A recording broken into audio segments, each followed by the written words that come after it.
Bagaimana menasihati istri yang suka marah-marah kepada anak-anak kita dan kadang-kadang memukul mereka karena kenakalan anak-anak. Inilah tugas suami istri, mendidik anak-anak. Anak-anak itu harapan kita. Kalau anak-anak kita bisa didik, yang beruntung kita. Oleh karenanya dalam hadis Rasulullah SAW mengatakan, "Idza mata ibnu Adam inqata amaluhu." Jika telah meninggal seorang anak Adam, maka terputuslah seluruh amalannya illa min thalath, kecuali 3 perkara yang tidak terputus. Di antaranya waladun salihun yad'u lahu, anak soleh yang mendoakannya. Di antara peninggalan yang sangat berarti bagi kita setelah kita dikubur adalah anak soleh. Kenapa Rasulullah SAW menyebut anak soleh? Karena hanya anak soleh yang terus setia mendoakan kita. Hanya anak soleh yang terus setia mendoakan orang tuanya.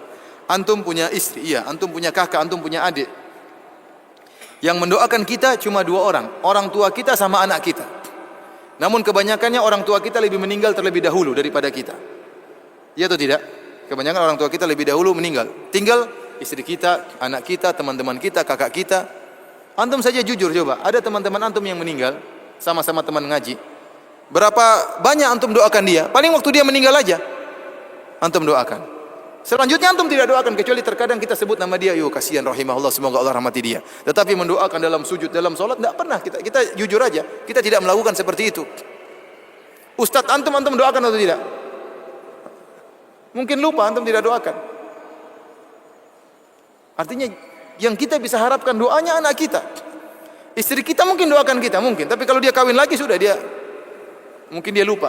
Dia bilang suami saya ternyata dulu kurang ajar, lebih bagus suami yang sekarang. Malah dimaki-makilah kita. Yang benar-benar mendoakan kita adalah anak kita. Oleh karenanya untuk mendidik anak-anak butuh perjuangan. Anak-anak dia punya hak untuk bermain. Anak-anak ya namanya anak-anak, dia suka dunia, dia bermain, bagaimana bisa bermain. Kita tugasnya mengarahkan. Kita boleh pukul namun sesekali, bukan menjadi hukum asal mukul anak-anak.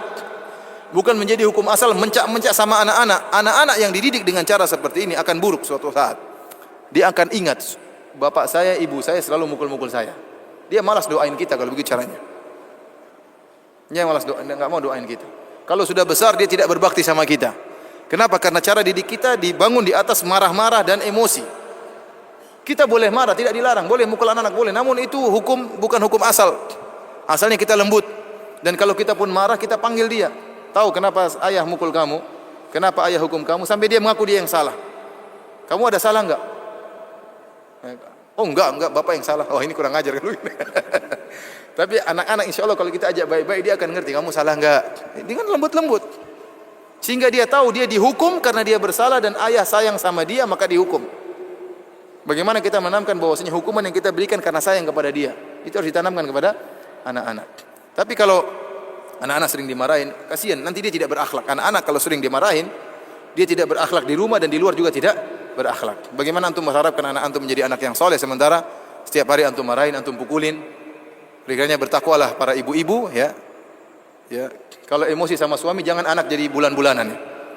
Lagi marah sama suami anak yang dipukul. Wah ini kasihan anak-anaknya. Sabar dalam mendidik. Sabar dalam mendidik.